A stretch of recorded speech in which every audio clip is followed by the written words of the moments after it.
God's children sit. You may be seated.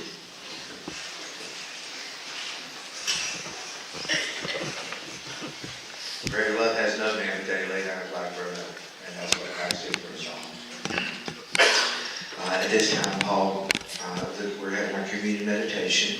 And if you're new with us, we just ask that after the meditation, you just take a couple of minutes, just in silent meditation between you and the Lord, and let God communicate with you. And then Daniel will come up and start playing. And then when you hear that, then you're welcome to take communion. It's an open table. You're welcome. It's the Lord's table. It's between you and Jesus. You're all welcome and invited to come and be a part of that. So at this time, we'll have our communion meditation and then a couple of minutes silence.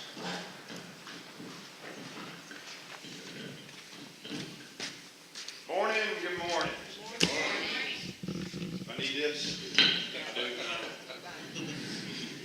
See how far my leash goes. Okay. Well, thank you, Pam. You know, what do you say after that? Because that says it all. That he loved us enough to come and do what he did. And that ties in to Memorial Day as we remember this time is to remember him. This weekend is to remember American soldiers alive in the past that have done what they've done for our freedom. And basically that sums up what I'm holding right here in my hand. You know, it's not a very expensive liquid, but what it represents is priceless. When I think of this time,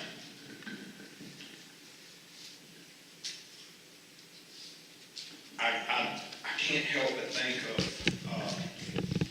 a commercial from back in the 70s. Now, a lot of you guys won't be able to remember this, but as I look into this crowd, most of you will. All right, just picture this. This Indian, a male Indian, dressed in his buckskin outfit, in a canoe, paddling down a stream. Perfectly still water. Does anybody remember? Okay.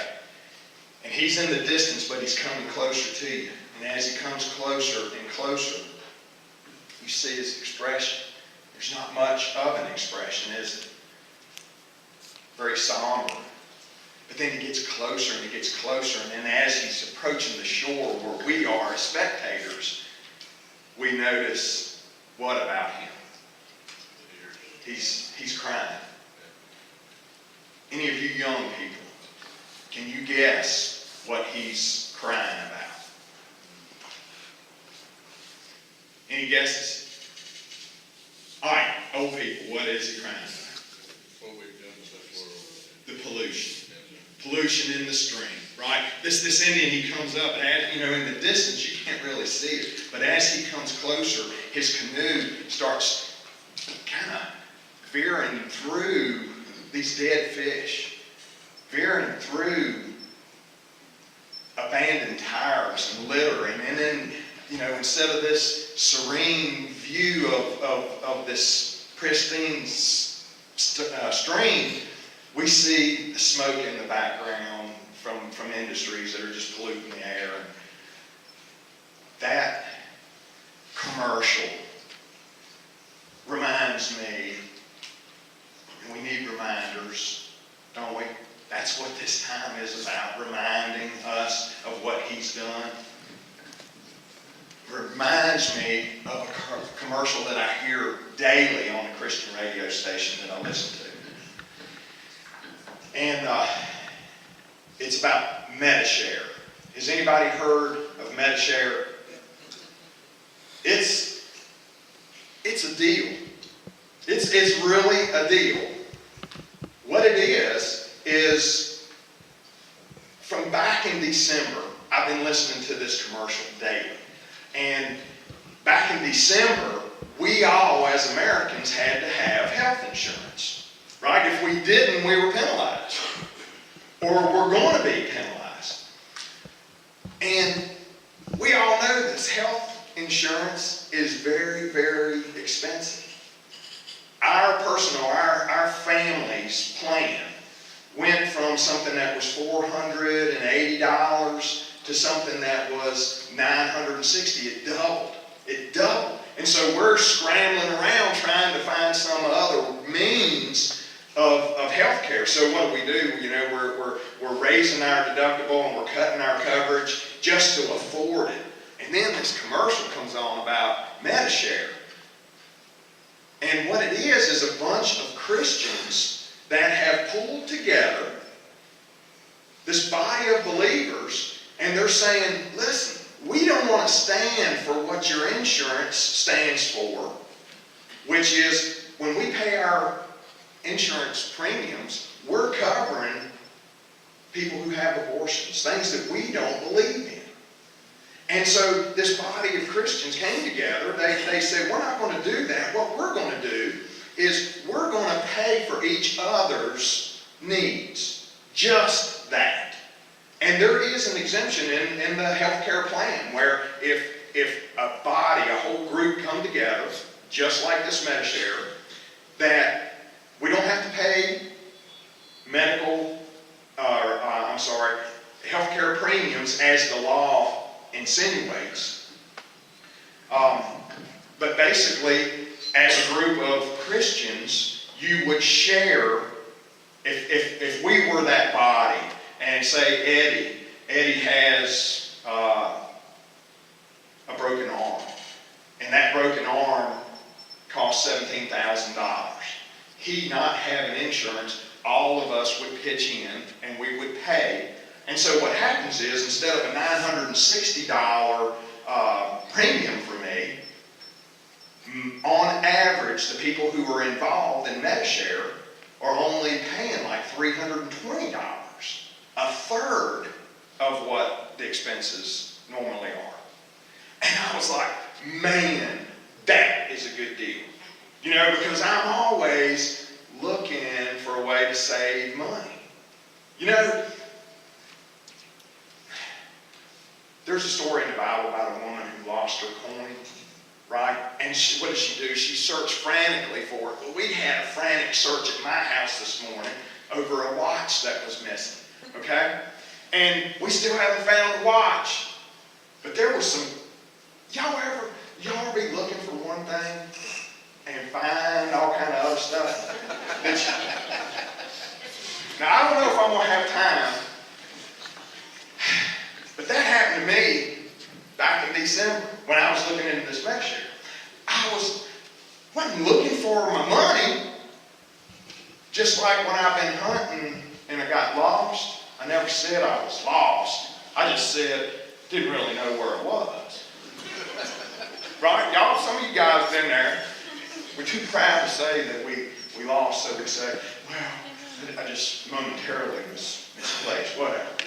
Okay. Well, I hadn't lost my money, but I didn't know where it was. Didn't know where it was going, right? And so I'm looking into this Medishare thing and realizing that I'm searching for the path that my money's taking.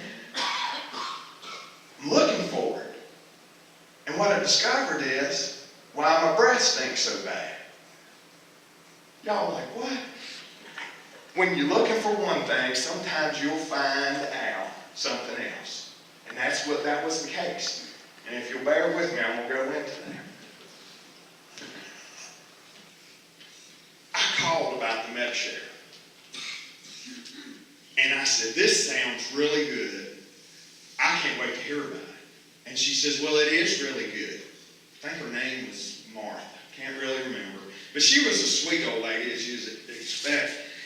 And she said, I said, what do I have to do to sign up? She says, well, number one, you have to be a believer. Oh, yeah, I'm a believer. Daggone right, I'm a believer. I fill in for Cody. This was back when we were at Newcastle. I fill in for Cody when Cody's our Sunday school teacher, and said, when he's not there, I fill in for him. And I went on down this list of things that I did prove that I was a believer. And she said, oh, honey, you don't have to tell me what you do. We got a test for that. And I said, a test? A test to see if I'm a believer? My hands got cold. I got a bit nervous. And she said, yes, what you have to do is you'll have to go to one of our certified medical facilities and you'll have to take a blood test to see if you're a believer. What? Yeah, because honey, your blood testifies. Your blood always tells the truth. Your blood is going to testify either for you or against you to prove whether you're a Christian or not. My heart is pounding by then. I'm like, what do you look for in this blood test? What do you mean, a blood test? Well, honey, if you've smoked in the last 12 months, this blood test is going to tell. If you've dipped or chewed in the last 12 months, if you drank, well, what's that reception? Oh my, I wonder how long steroids stay in your body. Because I took steroids in college. I took a whole bunch of other stuff in college that was chemical. I don't know how long that stuff stays in my bloodstream. Well, Martha, I really appreciate your time. I'll be calling you back and set up my appointment for the blood test.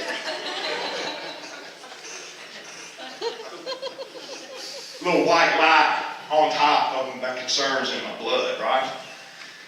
So, man, I start questioning, am I really a Christian? She said all I had to do was believe. Do I really believe? Because my blood testifies either for me or against me.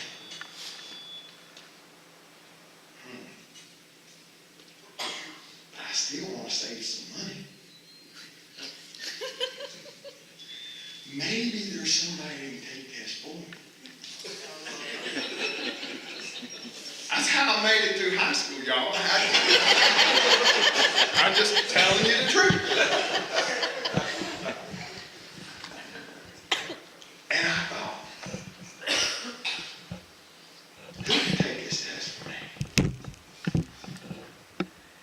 And remember I was talking about my bad breath? Let me tell you where I was going with that. Because I'm going to tell you the truth. I ain't the only one in here with bad breath. I've been researching since December. Because let me tell you this.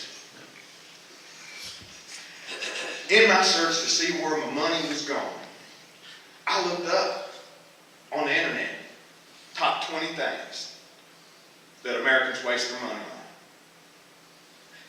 And then I said, I need a more condensed list. So I got down to the top 10 things that Americans waste their money on. Anybody got a guess number one? Number one, just flat out going to tell you, number one thing that we waste our money on. Cable. What? Cable. That's in the list, but she said cable. Healthcare. Healthcare. That's the number one expense that we waste our money on. We paying for things that we don't need. Okay? Anyway, there were, in my condensed list, there were 4 things that led to bad breath. Okay? Just some things. Wasted food. Wasted food in America. Annually, we spend $165 billion on wasted food. Food that we eat a portion of it, throw it to the dog, throw it in the trash, whatever. Okay, now to the ones that cause bad breath. Soda. Anybody in here drink soda? About half. And that's what the statistics say. 50% of Americans have at least one soda a day. Annually, we spend $76 billion on soda. Soda alone. Now, soda, is it good for us or is it bad for us? Bad for us, okay. So it's a wasted money. All right. Alcohol. Alcohol leads to bad breath. Is it good for us? Is it bad for us? Bad for us, right? Okay. Annually, Americans spend $50 billion on alcohol. Wow. Okay. Tobacco. Tobacco. I know none of y'all, since you're Christians, none of y'all imbibe in tobacco. But I get stressed out and I get those peach cigars and it just takes me away. And I'm sure I'm the only one. But anyway, it causes bad breath. Okay? Coffee. Coffee. Anybody like coffee in here? Everybody likes coffee in here because we got us a big old table out there. Big old table. $36 billion a year Americans are spending on coffee. We don't even call it Starbucks anymore. We call it $5 because that's what you're going to pay. That's what you're going to pay for a cup of coffee at Starbucks. Just to walk away with your heart fluttering out of your chest from getting all sugared up and makes your breath stink. $29 billion we spend on snacks, candy, Doritos, junk food that we love so much. Let me tell y'all something about yesterday. Chris and I floated the river yesterday. I was standing up at the back musky fishing, and she was my guide. I tell her, I felt like a master, you know. I was like, keep a boat straight. Anyway, after we got off the river, we were starved. We go to Kelly's Farm, right there on 220. And we go in, and we got pizza, we got cheeseburgers, we got deep fried mushrooms and curly fries. You know what? Chris said this while she was eating pizza. She said, man, it's got a lot of onions on it. And I didn't even taste it. But what was crazy is that this morning in the shower, I was reminded. Because I get in there and I get my hair all lathered up, and all of a sudden this onion funk hits the shower. How does that happen? It went in my mouth, it's in my belly, and it's coming out my hair. Does that ever happen to y'all, or is it just me? Because I think it went through my bloodstream, right? And I got a polluted stream. It brought tears to my eyes too. Just like that Indian chief. Okay? $29 billion on junk food. Okay? Which all of these things add up to two things. They all, if we would eliminate the soda, the alcohol, the tobacco, the candy, the coffee, guess what would go down also? If we eliminated that, good day. I mean, we're talking about $300 billion worth of expenses that Americans spend on this junk. But guess what else would go down? Our health insurance, because we'd be healthy. Do you see? And that's the number one expense in America. $500 billion. $500 billion. I can't even wrap my mind around that. But my point is, poor Andrea, I was singing in front of her. It's for us every day when we're coming into church. Mama, you got any gum? Does anybody ever use any breath mints before you come to church? Before you witness to people? Please use breath mints. Okay? Because our breath stinks. Because we're unhealthy. Because these things cause us to be unhealthy, to have higher health care costs. Guess what we spend? And it ain't just me. Anybody know what we spend on breath fresheners, freshmen? $500 million.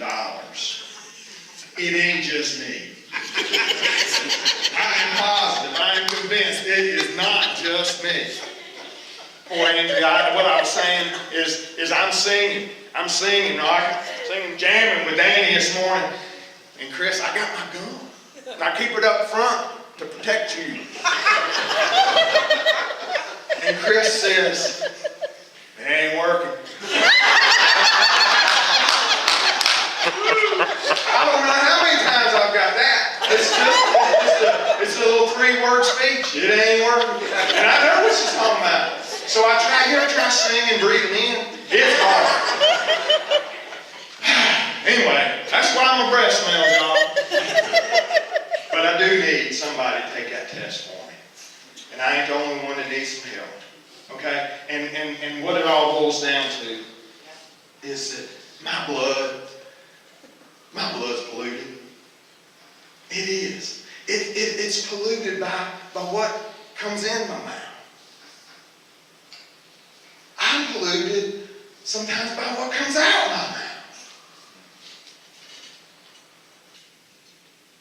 When it was time for me to come up here, y'all, my hands did get cold. They still cold, Gary. I don't know how you do it every week. When you get up there and you so calm, cool, and all that stuff, but man, my heart was pounding. What is it about blood? You ever think about the blood? You know, why? It seems kind of barbaric, if you think about it, that we're going to take time in church and we're going to come up here and we're going to drink of Jesus' blood. You know, it's troubling at first. It really is.